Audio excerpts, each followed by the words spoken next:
Astronauts report it feels good. T-minus 5 seconds.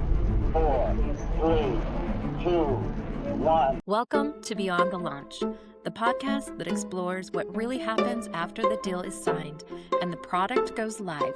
Because real impact doesn't come from implementation alone. It comes from intentional, strategic customer success. Hosted by Ivan Whitaker, an experienced executive in sales, customer success, and implementations, including complex 911 and public safety implementations. This podcast goes beyond the launch to uncover what truly takes drive, adoption, measurable outcomes, and long-term success. Welcome to Beyond the Launch from the Utah Podcast Studios. Today's guest is someone who didn't wait for permission to change the world.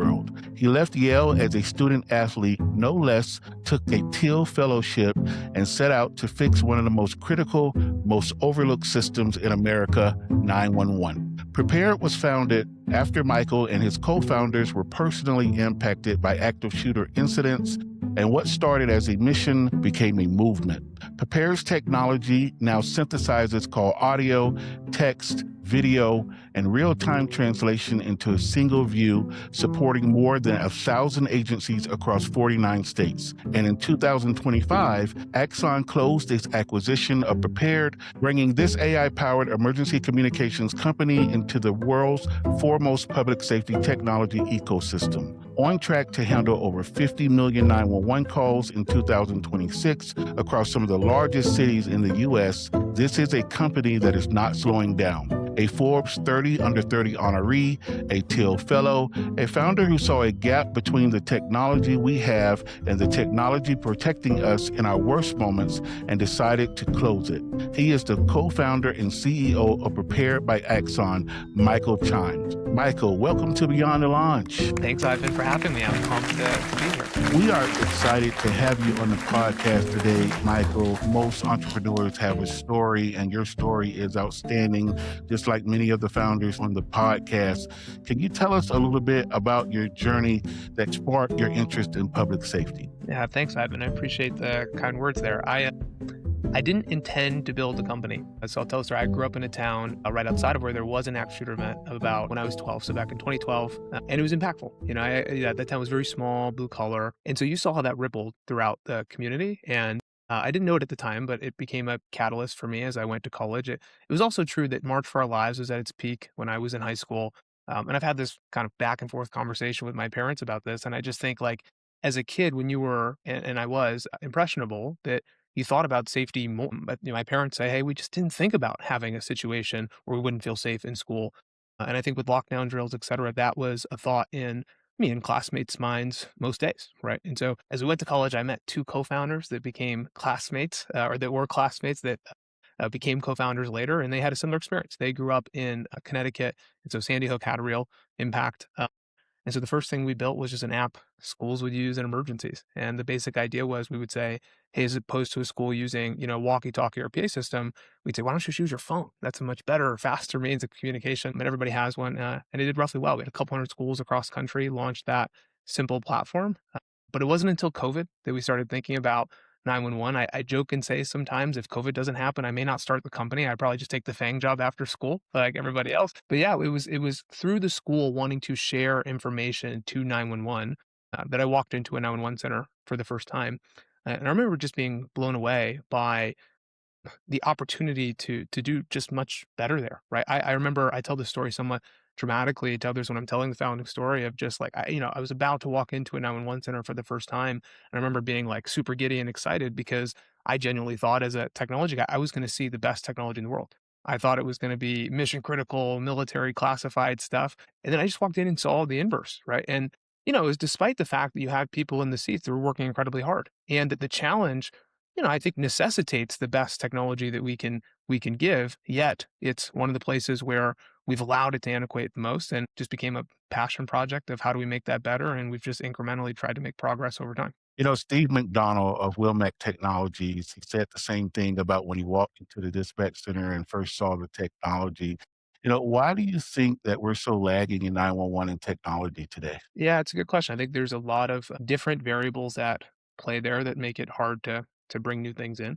I think one is so I wouldn't say there's a group of people that are at fault. That, like there's a real challenge in handling people's worst moments, and it's just like the incentive to continue with things that are working, even if they're not the best thing, but that they just work and they never go down and they're always going to work, and they're always going to work.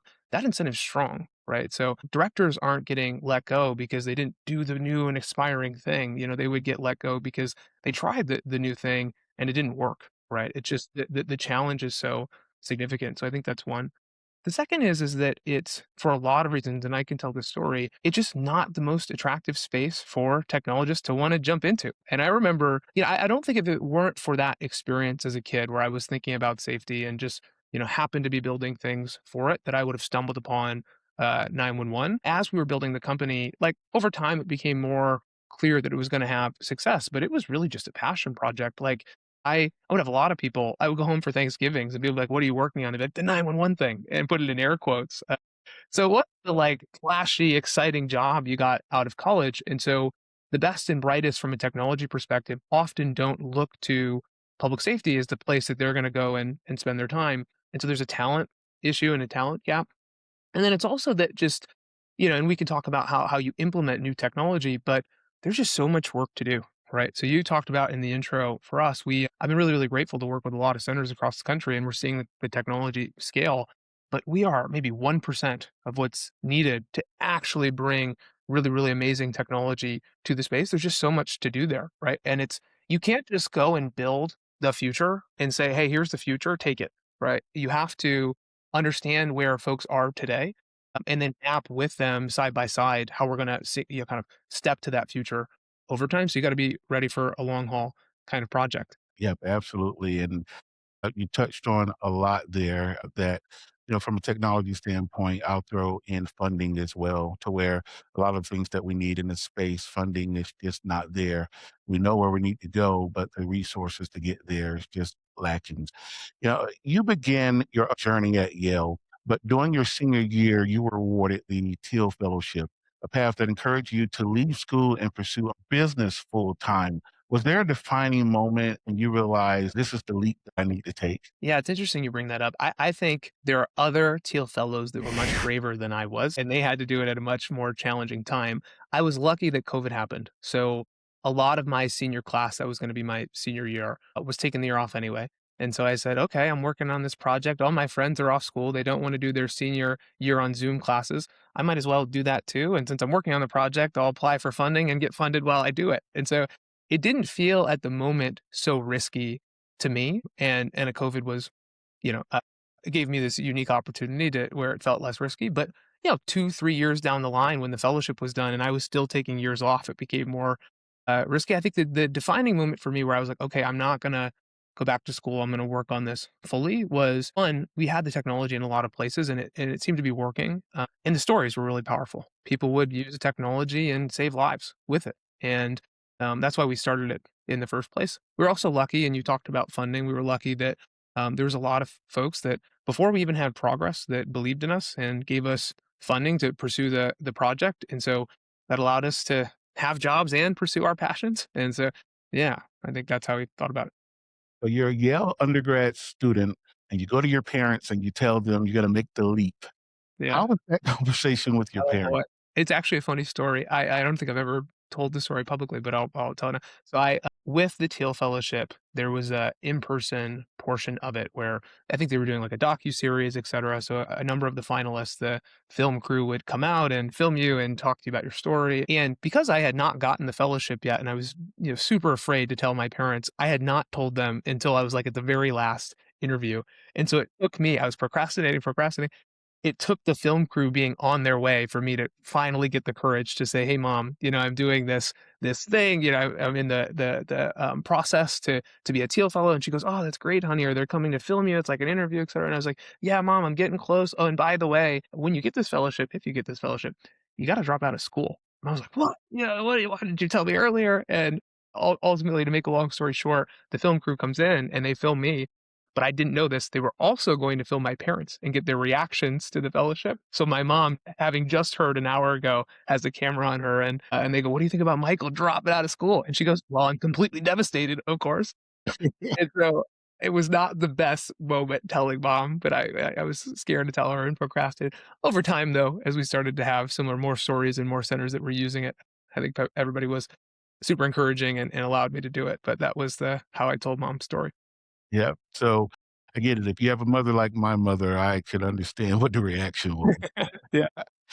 So, getting to the core of the questions, Prepared has introduced capabilities like real-time video data sharing and AI into 911. From an implementation standpoint, what does it actually take to move agencies from curiosity to real operational reliance on these tools? Yeah, there's so much there, and we should drill in. I think the first thing is having a shared with the agency understanding of what good is. Like, if everything goes really, really well, we love exactly the thing that we got, and it does all of our hopes and dreams. What actually happens? What outcomes do we see? How do people feel about it? It's not just a okay. Can we show a dashboard of analytics of all the amazing things that we're doing together? And I think a lot of people skip that step. They kind of have a rough high level understanding of what could happen in a good world. But I think being very crisp on the outcome that we're together trying to drive is a good foundation. Once you have that in place, then you have to map our path to good given the current constraints. Right. And I think that's another really important step. It's very often a failure mode of people that are thinking about the future and trying to reinvent it to just assume everybody will get that and want to go there right away. And speaking from experience, I spent a lot of my time thinking about how can we get to better, and I have to force myself to think more about how do we get to better, not just what is better. And so an example of that is, okay, hey, we're instituting video. I think it should be used in a CPR example, right? Or a CPR. I'm just throwing out one that might be useful. We have a bystander that could film it and we have a better understanding of what's happening. We can coach them through it. Oh, well, there's a policy on how to do CPR today, and it doesn't include video. And if I'm someone sitting in the seat, it's quite important to me. And that, like if I continue working here, that I follow the policy as it's been given to me. And so let's work with the center to understand whether or not that policy should incorporate this or work with the folks. And there's a lot of people that spend a lot of time on creating the policies. Let's work with them to see, is it just true that video will help in this scenario? And so I don't think you can just say, hey, here's a better way to do it, figure it out. You have to understand the current world and then figure it out with them. And then the last thing I'll say on this point, because there's so much here, I'm sure we'll drill in, is that's kind of a framework logically of, well, what does better look like long term? And then also, how do we do it? There's an emotional portion of this too in the center of how do we get the people that are actually doing the work day to day to feel excited about the change? And one thing that we've thought a lot about is how do we show wins early and then have the folks that are in the seat actually come along for the journey on the journey with us to be champion. So when we were doing video, we would say, okay, let's do it in a closed setting with one call taker, allow that person to actually see better, get really excited about the opportunity to do that. And then they were in trainings with us, right? I think another thing, a common place where our vendors get stopped or mess up is they're like, okay, hey, there may be dissenters here. Let's make sure they're not part of the process and get them away because if we tuck them away and hide them, then maybe we won't have bad meetings. And I just think that's a mistake. Like ultimately, those opinions will come out, right? And so I think the best you can address them early, the better. And then, of course, you have to have a product that actually improves things, right? If you are solution, or if you are, a solution in search of a problem, that's gonna struggle. And so it actually has to be useful and make things better. Right, absolutely. I'm going to hit on a couple of things because you said a lot there, which was all great. One of the things back at my center that we're doing is we're actually looking at video and trying to simulate the emergency dispatcher experience, for example, CPR instruction. What are we really looking for if we're going to use video? You're talking about in that customer, that emergency dispatcher experience is exceedingly important. Another thing I wanted to talk about is you and we had a conversation, and it was a great conversation in that you reached out, and the first question you asked, and I don't know if you remember this, is what issues and challenges are you having today? And you just left it open. You didn't point towards trying to show me or talk about a particular solution. And so I think your approach to that is exceedingly important as well. I appreciate you saying that. So, Michael, with that interaction with me, what prompted you to take that angle in listening to customers, allowing them to discuss their issues, and then you take it from there to try to create solutions? Yeah, that's a good question. I think one thing we've tried to instill in the way the team works from the early days, and it sounds super obvious, but it's often the obvious things that you head nod around that you gotta just actually do, is we want to be problem solvers. So we're not subscribed necessarily to one individual type of technology. We have done video, we've done text to 911, we've now applied AI. So you don't have a consistent, hey, here's the technology that we use, here's just who we are. It's more, hey, our mission is to help those that are trying to save lives. Whatever technology we can throw at problems to go and solve them, we're going to go and do that. And not only is that how we build products, it's how we try to foster conversations with centers. And so I'm just really curious on what are the challenges that centers are facing. One mantra that's become like a chimism internally is I want us to be bad at sales. And when I say I want us to be bad at sales, what I'm really speaking to is the classic, when you hear the word sales, what you think of sales assumption, which is, oh my goodness, if somebody's so good at sales, they're going to sell ice to an Eskimo. They're going to have this square peg round hole mentality. And oh my goodness, we should celebrate that. And I think that's it's so backwards. Like ultimately, someday in the future, the thing is going to be deployed. People are going to see whether or not it is a useful thing. And so it's a complete failure for us over the long run to be good classically at sales, insofar as if sales is defined as, well, hey, we've gotten somebody so convinced of a thing that they're not actually going to go and see. And so if you take that frame to your interactions with customers, what you really should be doing is an honest truth seeking, like, hey, are we solving a problem? And you'll see, like, if I believe we are solving a problem for a center and we could make lives better, I'm super persistent. I will stay at the hotel for the whole week and come back and back and back. Like language translation, for example, I believe deeply that is a technically solved problem. Right now, every center could handle 30 plus languages without waiting for an interpreter, and that would save lives. It is solved. And so it's so hard for me to leave knowing that, okay, tomorrow we may get that Vietnamese call and wait on the line. Right. And so super persistent if we're solving a problem.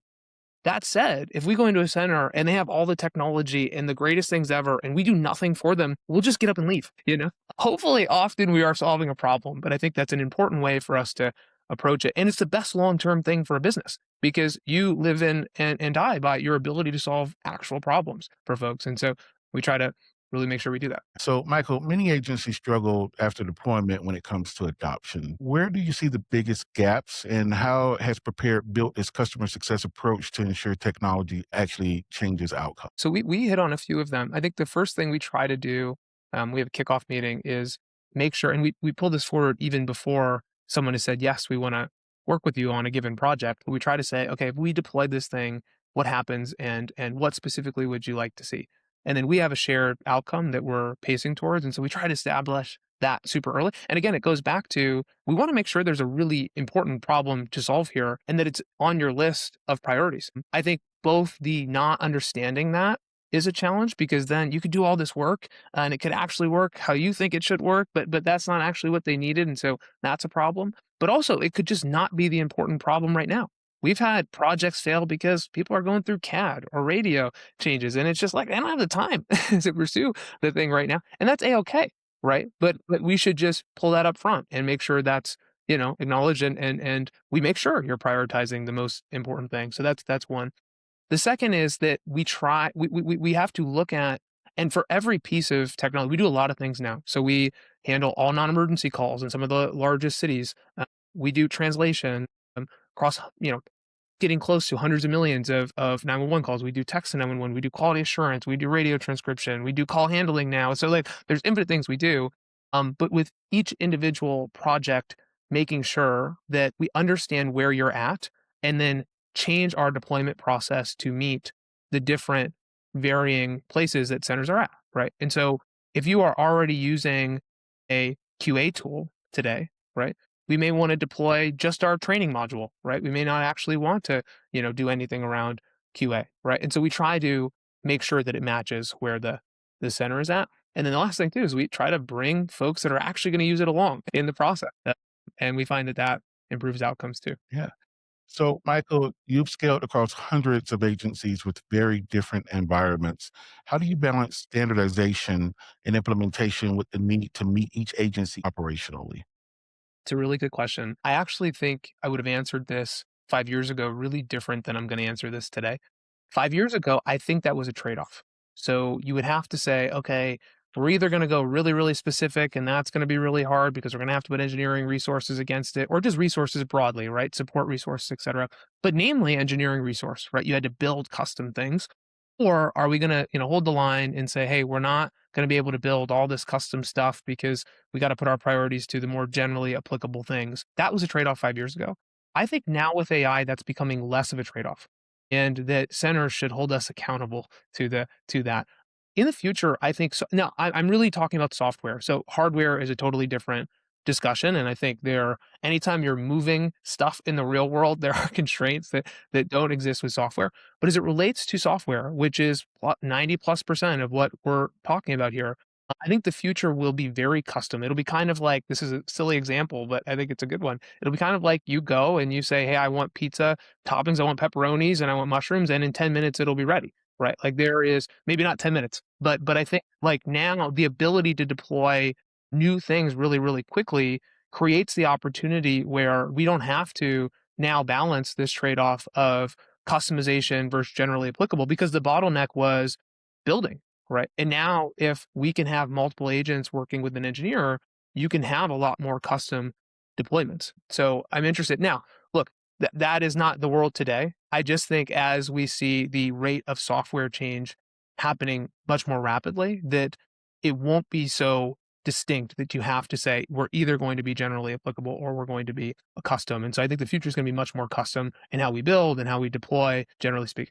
Yeah, I think you hit the nail on the head that customization is important. We've talked a lot about this on the podcast. So, as prepared becomes a part of Axon's ecosystem, how do you see customer success evolving to support a more connected and integrated public safety technology stack? Yeah. So we're excited about a lot there.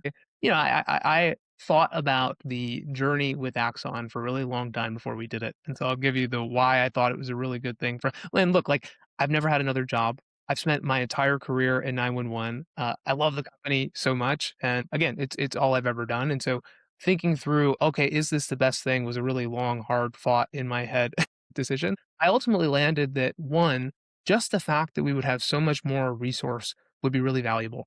And so our view of the future is, hey, we're actually going to need to see, as there's more intelligence and more technology, a more connected center. And one of my biggest fears is that as a result of more innovation and more cool stuff, that we actually get more fragmented. You look at, how did we get to this 8-screen world that we have today? And I don't think we've actually litigated that much. We've just said, okay, that's just a fact. That's the way it is. I think it was the internet, right? And the reason that's interesting is because there's explosive innovation. That should be good, right? Yet, because there was so much innovation and ability to solve problems, there wasn't much forethought on how is this actually going to change the center over a 10-year period. And so we would use the internet to solve location, or mobile to solve location. And we would put call handling into software and CAD in software. Why do I say all of that? You can see us doing a very similar thing with AI today. We have people that are building just for QA or just for non-emergency. I think there's a world we have 15 screens in the future. And so all that to say, I thought one of the things that we really needed to do was build an integrated solution. And so the resources with Axon has allowed us to now, in partnering with the Carbine and others, to try to move closer to a more integrated solution. And so to your question on customer success, I think as you have a more integrated solution, it'll be much easier to do interoperability. It'll be much easier to have tools plug into the tools you're using today. And so that's one thing I'm excited about. And it's not just in 911, right? Like obviously now a Carbine and a Prepare will be deeply integrated and will integrate with a lot of others, but it's so much easier when they, obviously work together. But we're going to extend that out to response tools. So we have a really deep integration with a company called Skydio, you may have heard of. And what that allows is instantly when the call comes in, we're able to share thoughtfully 911 information so that we can send a drone in the background while that call is still happening and not have to necessarily wait for the call for service to be created. And we've seen that's reduced burden for, we can talk about this, but reduced burden for call takers, but also allowed us to get eyes on scene much faster. Also, too, we can send 911 information to tools like a body cam, right? And so there's and bring responder data back. So we're pulling body cam locations onto a map that dispatch can use, right? And so I just think the collaboration of those types of tools will be much easier to facilitate. Yeah. So you mentioned Carbine. And so, Right. Michael, I'm going to try to put the audience into the executive rooms over at Axon right now. Right. Carbine, I'm very familiar with their solution. So how do you see all of that coming together? Yeah. So I think we're super excited about it and the opportunity to work together. We see a future where a lot of the tools that are used today in 911 come together and deeply integrate and work with one another. And hopefully we have, not 8 screens, but hopefully a couple. And that, that is a better future, a less distracted future, and a more intelligent future. And so we think we are allowing ourselves the opportunity to get closer to that by working deeply with a carbine. Now, one thing that I'll note too is our stance is we must be generally open to integrating with a lot of different tools, right? And we understand that people are going to utilize a lot of different tools to get to the outcomes. And you hit it, Ivan, like centers are different, right? They need different things for their center, and we wouldn't serve everyone. But I think having the ability to deeply integrate with solutions that, are literally in the company is a unique experience because the engineers are working together day to day, et cetera. So we're excited to continue to do that integration. And so when you think of the future of 911, what separates agencies that will truly transform from those that will struggle to keep up? And what role do the technology partners need to play in that shift? Yeah, it's a good question. I think the first thing is, and I'll start with what technology vendors need to do, and then go to how folks can work with them. I think we need to, and this will be a common thread throughout all the answers. We need to understand what are the constraints to adopting new technologies today, and actually answer them and not assume, okay, hey, this thing just solved a problem. Why aren't you adopting it? Yeah, I mean, you know this, and I've never run a center, Ivan, but I've spent, again, my whole career just talking to folks that do. It's a very difficult job, and people elements, there's staffing concerns, there's funding issues, et cetera. And so I think the best thing that technology vendors can do is deeply attempt to understand those and understand those at a center by center level because they're different. And then, chart the path to deploying the technology with them. Right. And so right, that'll mean as you build things, can you build them more custom? As you build out your implementation policies, are those center by center policies? Do you have the wiggle room and the flexibility to deploy it in a different way if a center needs you to? And so I think we need to hold ourselves to not just saying, here's better, oh my goodness, go and do it, and actually charting the path center by center on how they do it. I think what centers can do is one, have an open mind to new ways to do things, right? I've heard from a bunch of centers, we don't like the way things are and we don't want to change them. So I think on that second point, the way to inch towards a better future is to, try stuff, right? And you can containerize the experiments and make sure you're not taking a bunch of risk in doing it, but be open-minded to new ways of doing things. That's especially important when there's brand new technologies. The other thing I would say is look to your left and right in peer groups and see how they're deploying it, right? And like one of the things that's been so valuable for me is 911 is a super powerful community. And I would not have been successful at all if there weren't a number of directors that I still have a group chat with where I can send ideas in and they could tell me, Michael, no, that's terrible. Or they can say, oh, no, that one's really good. And I think director to director, some directors do a really good job of that, not just getting heads down in their center and looking to left and right. And I think they do have an easier time deploying new things because they're shared learnings. But yeah, no, so I think the directors that are able to engage in the communities and be a part of the discussion are just more likely to see success early because people are learning a lot and you can crowdsource that. Yep. One of the things you mentioned, and I think just is extremely important, is charting the way. And so in talking to 911 directors, I often talk about their 3 or 5 year plan, their technology roadmap. A lot of times it's non-existent, right? They're just heads down trying to get to the next day. There is a lot of funding and resources out there if you set the path first. Mhm. Looking ahead, how do you envision prepared technology evolving within Axon's broader platform? And what new capabilities or integrations are you most excited about delivering to agencies? Yeah. So I actually think the first step is our deep integration with Carbine. This is a unique case where those companies are more alike than broader Axon is alike. Now, there's some cool things that we are doing, and I will talk about those. But we're really excited about, the way we think about prepared is there's going to be an increasing role for intelligence, and we think intelligence augmenting a person is going to be increasingly a part of the day to day of a center instead of just a side thing. And I know that sounds scary. People are nervous about what is the role of intelligence. The way we view it is we've used technology, we meaning people, have used technology in a couple of fundamental ways. And I don't think AI is that different from those. One is we use AI or we use technology and now AI to fill in gaps. So things we just can't do, and then things we don't want to do. And so I'll give you an example. Like, I don't think I'm in conflict with a car when I'm running because it goes 60 miles an hour and I don't. An example for us, I'll go in a room with the call taker and I'll say, hey, how many of us speak 30 languages? And so far, I haven't seen a single hand go up. And so, like, something like language translation, this is not person or technology. This is person plus technology. And like when you're swimming, you put on flippers, you're going to go much faster as a result of that new technology, or a car, you're going to go much faster as a result of that new technology. Another example is convenience. So like non-emergency calls, I am certain call takers can handle those. That's not the problem at all.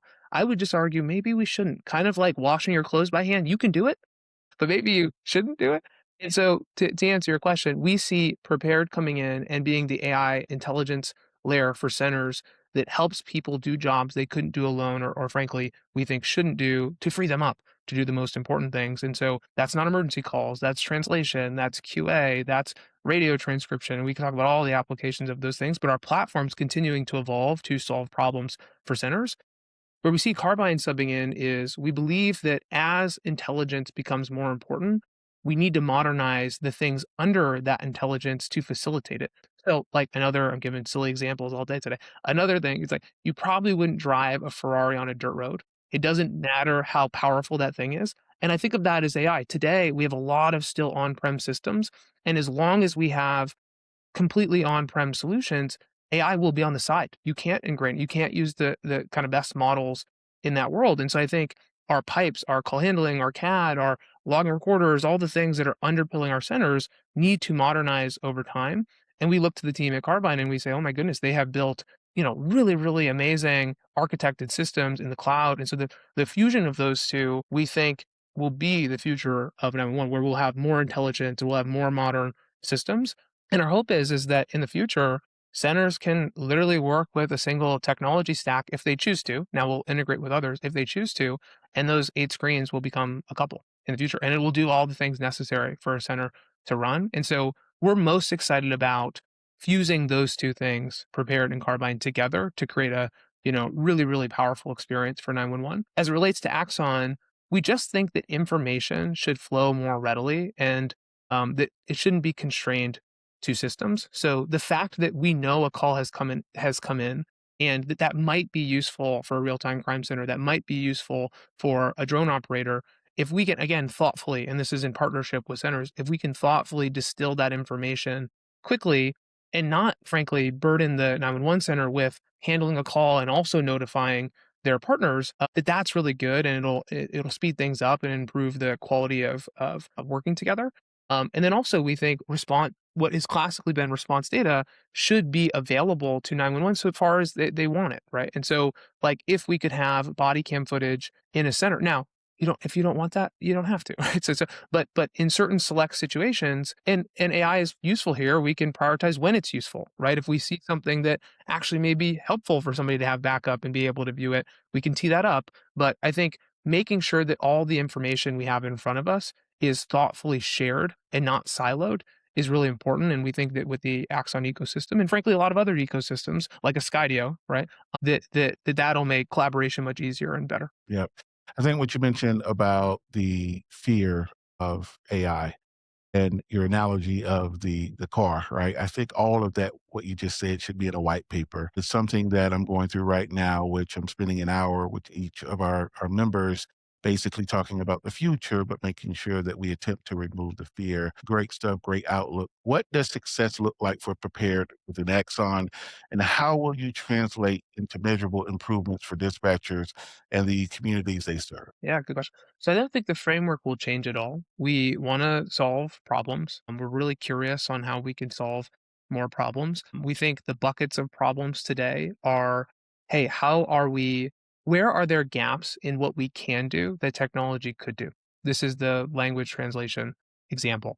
QA is another one, right? Just to give another example. Like before we had really smart AI that could know or that does know what is happening on the call and what should be said on the call, there's no way to look through 100% of calls. Unless you could hire infinite people and had infinite resources, there's no way that we could get to an 100% quality assurance score in a center today. And so there's a lot of examples like that where we can go in and we can say, hey, this outcome we can't get to with people alone. Can we now, with a technology like AI, help do that? And I can give you some examples if you're curious on future ones we're looking at. But that's one. The second is, can we offload work and offload burden, right? And I think one of the obvious and clear applications of technology today to do that is non-emergency calls, but there's a bunch of them, right? I think, we think about what's happening on radio channels as a really interesting, hey, does every single one of those requests need to be like we have admin lines on radio channels? Oh, that's interesting. What can we see there? And so we are curious and continuing to think about problems we might be able to solve that would either fill in gaps or alleviate burden and take work off folks' plate that maybe they don't need to spend time on. And then we are really interested in how the infrastructure will evolve over time. And I think that look for we started the call with, well, why haven't we seen change? And I started with empathy for centers. It's not easy. It's like really hard and the jobs are, but I do think we can't slow the evolution long term to the cloud. I think it's going to be really, really important that now that we do it well and that we're thoughtful of the transition, but that as we start to see more and more technology change, it's always going to be relegated to a side thing and a side kick until the core systems allow us to actually adopt that new technology. And I think the cloud's really, really important in allowing that. And so those are the three things that we're focused on. So, Michael, you've spoken a lot about different solutions. Let's just say I'm that new 911 director. I've less than a year of experience. I'm coming in to all this technology. What is your advice to start scoping into what do I do with this technology? Yeah. That's a super tough question. I would envy that person. I would say first that it's really good place to be. I think the fact that we have so many new cool types of solutions and technologies and people that are working on them is like the dream that we had 10 years ago when we were starting. So I just, one, I'll start with, I'm so excited that there's so many people working in the space and that that isn't even a thing that you could say. I mean, I don't think 10 years ago you would be saying, oh my goodness, we have so many options of cool Yeah. things we can do. What are we going to do? And so we're living in a much cooler world and exciting place for 911. And so that's the first. The second thing I would say is it depends on the center, right? I think it's, again, I keep coming back to this problem framework. If I were a director, I would say, okay, dude, what is my biggest challenge that I'm facing? And putting aside technology, how am I going to solve it? And it may be a people problem. It may be, oh my goodness, the culture's got to change. Right now, I don't know a lot of technologies that are going to change your culture. And so you may need to not do anything around technology, and that may actually just be the logical choice. But I would go and I would stack rank the problems that the center is facing and then go and address them. Now, if you say, oh my goodness, there's no way I'm going to hit answer times because 60% of my calls are non-emergency calls, I would think about how a solution like an AI non-emergency triage might be able to help, right? And so it's center dependent, right? And for a small center that is on the border city or something that's regionally diverse or that's just diverse period, language translation might be the most useful thing for them. And so the way I would think about it is eat the elephant in bites and make sure you understand the biggest priorities for your center and then just attack that one by one and make as much progress as you can and then pursue partners that are willing to kind of flex to your needs as a center and understand your list. Michael, is there anything that you would like our listeners to know? Anything about the future? Any upcoming things that you have in the roadmap? Yeah. We got lots coming. So we're really excited about Nina. We have this really cool experience that's coming out that will show you our perspective on the center of the future. It's kind of a thought experiment more than anything, but I think there's a lot of questions right now on how a prepared and carbine and the two teams will come together, and we're excited to show more folks how we think about that. So stay tuned there. And then later in this year, we're going to have a bunch of new product updates that are coming out. But you can hold us to it. Our goal is always going to be how do we solve more problems for the center and talk to you about those problems. And hopefully we'll solve one or two by the end of the year here. But stay tuned. We have some announcements coming. Michael Chime, everyone, one of the bright spots in 911 today, a pillar. Thank you so much for joining the podcast, Michael. Just so many nuggets that came out of this episode, and looking forward to talking to you again. Thanks, Ivan. I appreciate the time.